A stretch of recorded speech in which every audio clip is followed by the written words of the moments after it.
Hello, everybody, and welcome! I'm excited today. I'm joined by Daniel from Quick Learner. If you don't know, on Daniel's channel, we did a run recently where we played Curse decks through the Circle Undone. I played a Curse Amanda deck, you played a Curse Daisy deck, and when all was said and done, we had a great time. We did. We finished it by now, and I'm pretty sure by the time this video comes out, all the videos are going to be out on your channel. Go check them out. We decided to continue this with Paradoxical and Blessed. So what we're doing is we're going to be breaking down our deck lists here, at least in this initial state. They are subject to some change, and at the start of the video, we'll see the final versions of the deck lists. Here, and then the rest of the videos, all 8 of our campaign run are going to be on Quick Learner, starting, I believe, tomorrow from the day that this video is posted. I don't know when exactly it's going to be posted, but it's going to just be, check it out tomorrow on the channel. When we started doing this, we had this conversation that the paradoxical decks are probably going to be the weakest of the 3. And I don't know about you, but after building them, I kind of doubled down on that statement. We're playing 2 different mystics, and I think that says it all, right? Yeah. It's a little bit harder to know what you're going to get from your opening hand to what gets into play. A little bit different from our Daisy and Amanda deck that always had something to fall back on. But here we are. Yeah, it's going to be, especially for, like, going from Amanda and Daisy to... we have Dexter, so I'm playing Dexter, and you're playing Father Mateo. And these are both, like, I mean, Dexter, I think, is a solid investigator. Father Mateo has definitely improved, but it's a big step down from Amanda and Daisy.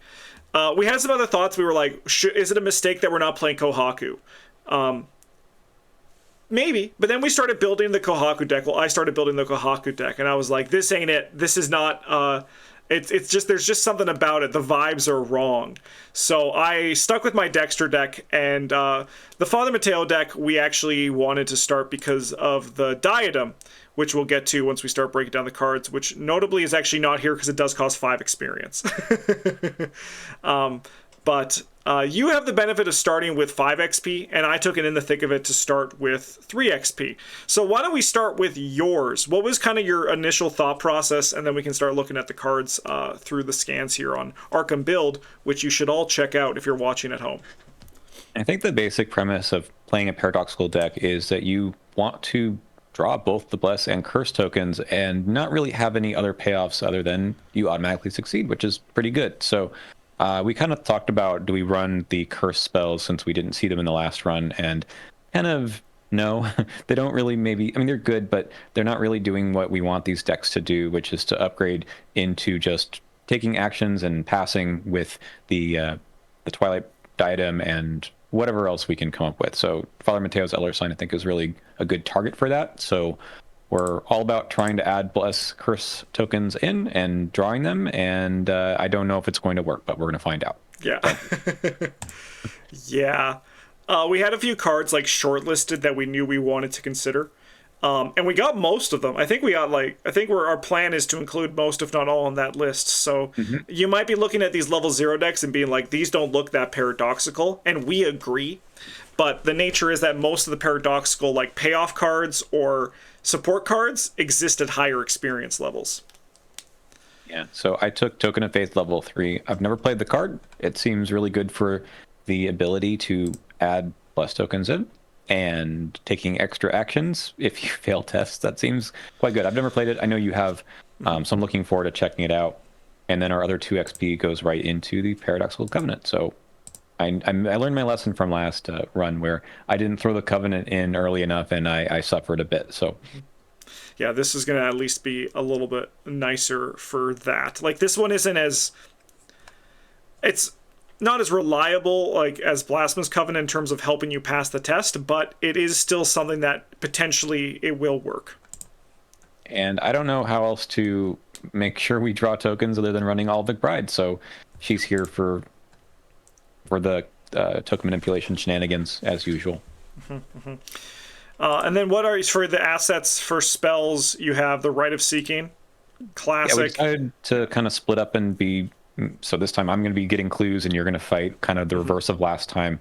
And we just went with the tried and true Rite of Seeking and Sixth Sense to I mean, there's no real reason to do this other than able to use your willpower instead of intellect and not have to worry too much about charges here. I think the Rise Seekings are cool, and we might recharge them with Call of Beyond later if we feel like we actually can play that card. And yeah, otherwise we do have 3 book. We can investigate with that sometime. So we'll see if that happens. Again, just want to spam some tests and see if we can do some auto succeeds, and maybe the blessed tokens do something here. I don't know. So Book of Psalms is here kind of as a placeholder for another XP card that we want to put in, which is the Key of Solomon. This does add blessed tokens in. We were having a lot of discussions early about how do we fill the bag with any of these tokens, and that really does eat up into our deck space, which is unfortunate. Maybe a reason to play Kohaku, but it's not a great card. But as you'll see in a second, you're taking a bunch of trauma, so maybe this will be something I can do. Yeah, I'm honestly scared. I haven't settled on the numbers yet, but we'll get to that in a few. Yeah.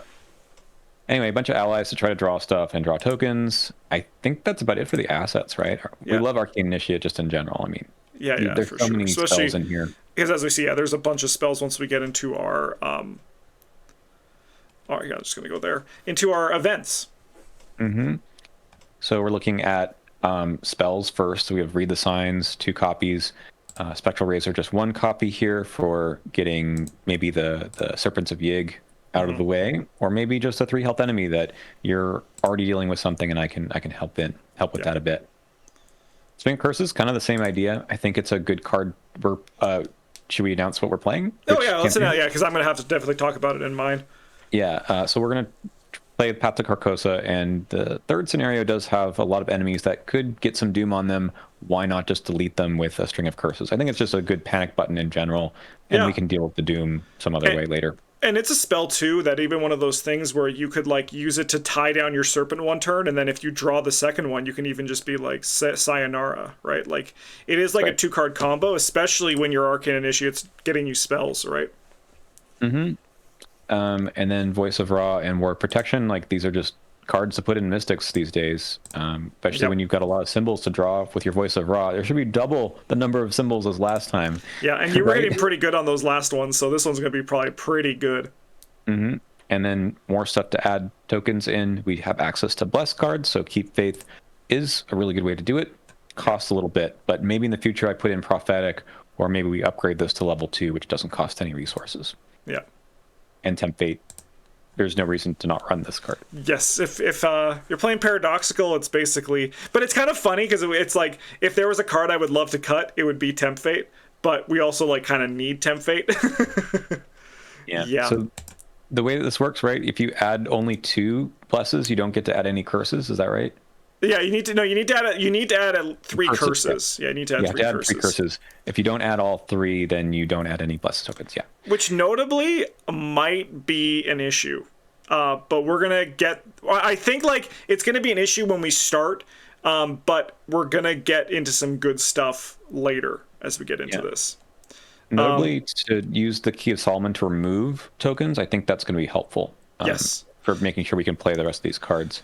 I'll also say that I would love to, with the arcane research you saw earlier, upgrade the Read the Signs, maybe the Spectral Razor, just to, in case we don't hit the spell assets, right? The ones that get clues.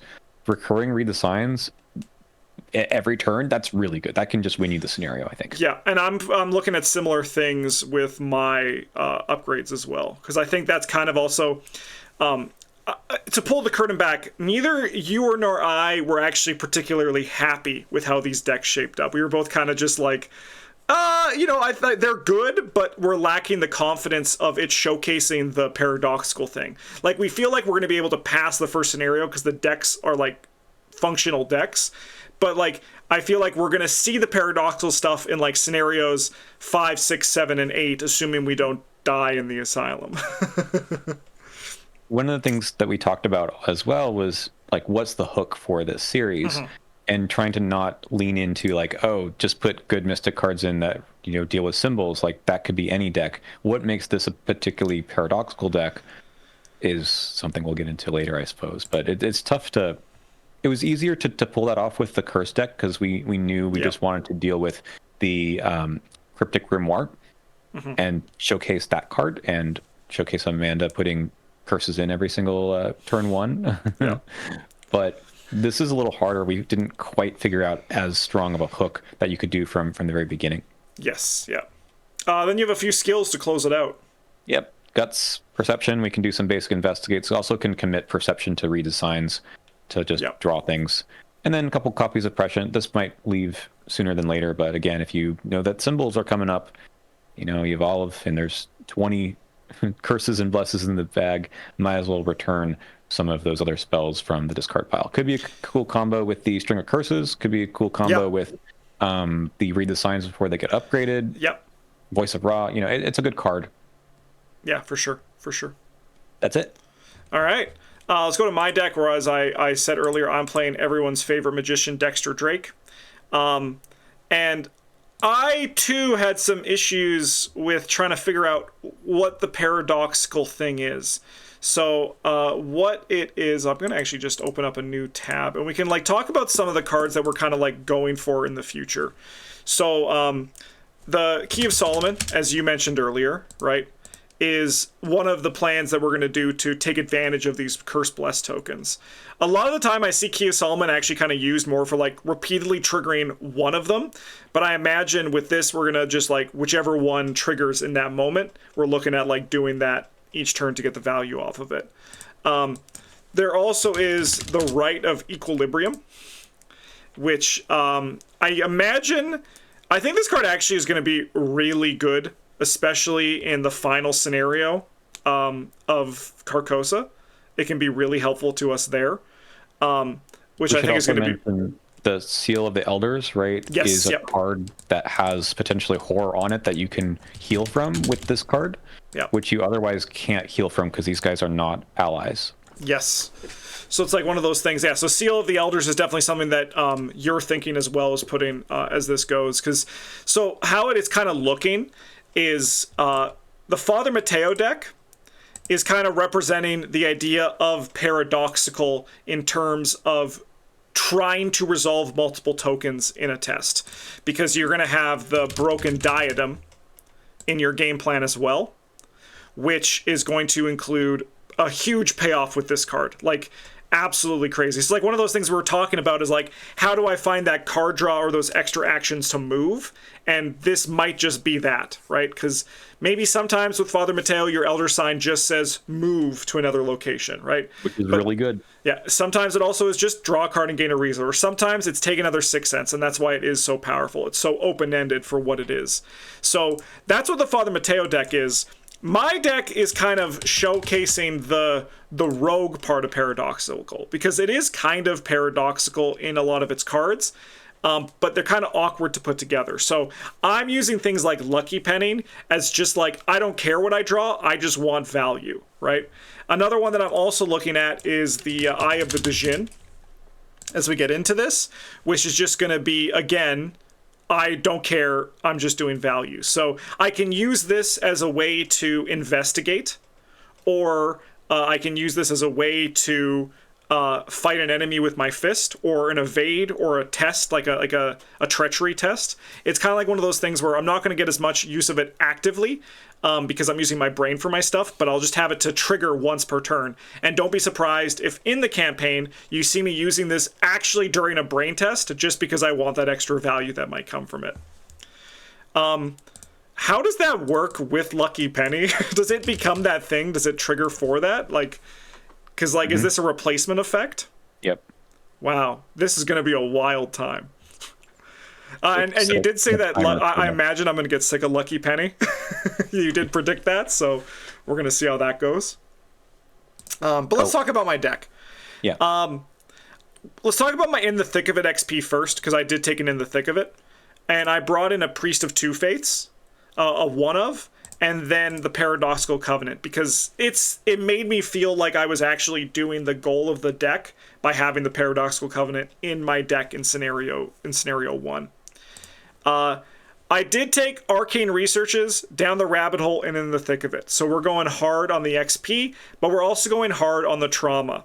I have not settled on the amount of trauma I'm taking yet. There's a card in the first scenario of Carcosa where if you have 3 or more horror on you, you lose an action. And I don't want that to happen to me. So I might do 3 mental and 1 physical, and then we try to heal it with, because you have your Book of Psalms, I have some healing myself. Or I'm going to go 2 and 2, which we're going to talk about as well, but I haven't settled on that yet. And honestly, it might be a game day decision. We're going to see how it goes on the day. Ideally, we have the Key of Solomon to just solve the problem, right? Yes, yeah. But like also the thought process is if we don't draw the Key of Solomon, how do I make it out okay? Because in Carcosa as well, there's also enemies that when they engage you, they can potentially deal you horror and definitely deal you damage. Oh, yeah. Yeah, and they show up only in 2 scenarios, but there's still something you need to keep in mind. All right, onto the cards themselves. There's a lot of Dexter Drake stuff we're going to be seeing here in the form of like ritual candles and sword cane. Assets that are low cost that I can use to take advantage of with my ability. And then also like are good for sword cane for doing that 3rd damage. That's something that you and I were talking about. How do we do this 3rd damage thing? Because with my Mystic Kill spells, spending a charge to deal 1 damage always feels really bad. In addition to that, we also have a Wicked Athame, which ended up being run as a 1-of because we don't know how likely it is to actually trigger the ability on this attack. It does recharge the spells as well, which is really nice, but you need to add at least 1 curse token to do the attack. You can't just attack with this card on its own. You need to actually be able to add 1 curse token. To compound this issue, we're also playing Scrimshaw Charm. A big reason is that it's a very good curse enabler, but it's also a very good economy card, like an absolutely insane economy card. How likely am I going to be able to gain 4 resources? We're going to have to see on that. But yeah. I think it is still a way that we are able to get resources and do good things with them. So we'll see how that all goes. Am I lacking a little bit of confidence? Maybe, but we'll see.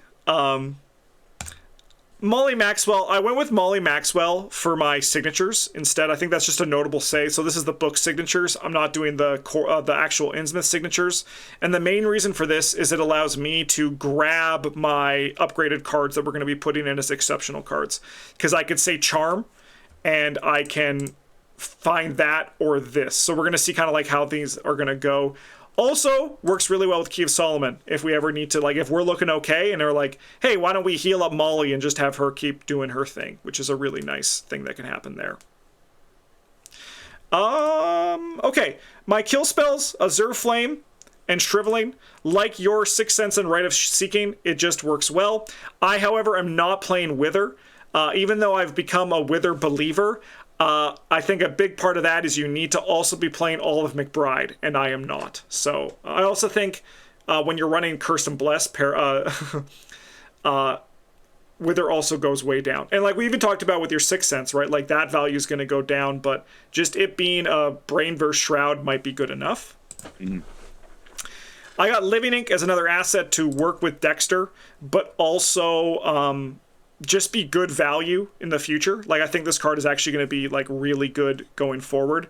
Works well with Down the Rabbit Hole. Part of the reason why I ended up including Down the Rabbit Hole. I also love that they have this in the scan mode. It's absolutely crazy. And it's circled. That's so cool. It's really nice. Okay, so yeah, that is all of my assets. So we're running a good chunk because of Dexter. But we're also running some nice events to go with this. I'm playing I'm Out of Here because it's tech for the campaign, mostly scenario 4, because I don't want to have to start this from scratch when we've already been talking so much about how the XP is important, especially because I'm also taking a lot of damage and horror, which is, I said, a little bit scary, but you only live once, so might as well make it a little bit fun. To kind of counteract the damage, I have Drain Essence. So my idea is that if I'm starting with 2 physical trauma, I can play these Drain Essences as a way to not have that damage on me. This would suck if I missed the attack, yes, but we're not going to think about that. We're going to think about everything working out perfectly. Token of faith. Token of faith, exactly, right? When God is on your side, there's nothing we need to worry about. I have Spectral Razor. As Daniel was saying, it's just like a good thing to have. I'm also the Goon. I'm also planning on upgrading these because I think it's going to be very likely for us to actually trigger these. Unlike Father Mateo, I'm not pulling tokens. I'm like just drawing tokens. So mine aren't for sure going to come back, but I still think it's probably going to be worth the experience when we have all of our things that help us make that cheaper. And then Ward of Protection is another thing just to give myself some more Mythos Phase protection. And then the Tempt Fate, because we gotta. For my skills, I have Promise of Power. Again, I think it adds curse tokens. I think that adding one should be very doable. I'm not sure that it's going to be the same issues that we're going to see with the curse run, because I feel like that was designed more to keep the bag full. This is designed for us to actually use them. And then we have Fearless to counteract some of my mental trauma. Also upgrades really well into Fearless 2, which is just going to heal even more horror. And then I have a Diabolical Luck as some early game protection for curse tokens, just to ensure that I have a little bit more chances of beating those, which is really nice at level 0. But all of these things are kind of like going to be replaced once we upgrade through the Down the Rabbit Hole Arcane Research to get the Eye of the Djinn and the Lucky Penny. And then hopefully we should start seeing some really fun stuff there. Yeah, I'm liking, I mean, looking at your deck for a little bit longer now, I'm liking what I see here. There's a lot of synergies. Obviously, we're trying to build around this, but I think it's going to work. I think you do have enough soak this time to plow through, and I also know that both Rogue and Mystic get a lot better with XP. So yes, with a campaign that we know, we can really plan out, okay, how are we taking our actions to get all the value that we can, rather than just kind of stumbling around and things not working out. That might happen anyway, but I think also, even though these decks, the idea of them are a little bit like going around the paradoxical, and we feel like we're not getting there. The core is actually simple, right? It's still just the Mystic stuff. Play your asset that does the thing, do the thing with that asset. So I think that's going to be all going to work out. And the one trouble I think we're going to have is just that since we don't have, I mean, you've got the Promise of Power, but there's not a whole lot of ways to do some random tests that we otherwise aren't built for, and having similar stats makes that tough. So yes, and that is why the Eye of the Djinn is my priority upgrade number 1 for sure, because that makes that I agree, that is definitely, like we were both talking about the Spires of Carcosa, which is going to be a little bit spooky in the first scenario, but it's really only spooky in this. It's an interesting thing. I think it's going to be a fun run, though. I think it's going to be a fun one, and I think it's going to be interesting, at least from my way, because it's going to be a completely different play style than when I played Amanda. This is going to be a lot more cautious and like less like I'm Amanda, I can do anything. It's like I'm Dexter, and for some reason, whenever I play him, I die to damage. We're gonna watch out for that 7th scenario, right? Yes. That is like the scenario where you don't be greedy, you just win, because we want to make it through all 8. Mm-hmm. Yeah, that's what the Word of Protection is for, the Crashing Floods or whatever the card is. Yes, yeah. Oof. Big oof. But I think it's going to be fun. And like you said, I think these decks are going to upgrade very well. I think it's going to be like really good, because we're going to get like an extra 2. Well, yeah, so like here's a question. So my first upgrade is definitely going to be the Eye of the Djinn. Do you have one that's your first, or are you going to see how it kind of like goes? Ooh, that's such a good question. So I forgot to mention also the Spirit of Humanity probably slots in here somewhere, but what slot that is difficult. So Occult Reliquary might be necessary to hold all the stuff. Yeah. I wonder if Olive 2 is just the way to go, because so if I think that the game plan in scenario 1 is good, like it worked out what we're trying to do, then I think you just upgrade Olive to 2 and really lean into the Curse and Bless drawing at the same time, because that extra token makes a big difference. Yeah. But ideally we get more XP than just that. So I don't know. We'll see how it goes. I'd like to get the Key of Solomon out if that was a problem, right? The healing is necessary. Sweet. All right. Well, as mentioned earlier, this first episode will be up tomorrow on the channel. which I'm very excited for. I had a lot of fun in the curse run, and I think this one is going to be equally fun, maybe in a different way, but still also going to be pretty sweet. So you should go follow Quick Learner if you're not already following it. And then otherwise, we will see you all tomorrow on the channel for our channel, but also Quick Learner's channel for the gameplay of this, so you should make sure you watch it. Thanks for watching, everybody. Have a good one. If you want to support our channel, you can do so by liking, commenting, subscribing, joining all the patrons down here. Thanks for joining me, Daniel. It's always fun, and we'll see you all very soon.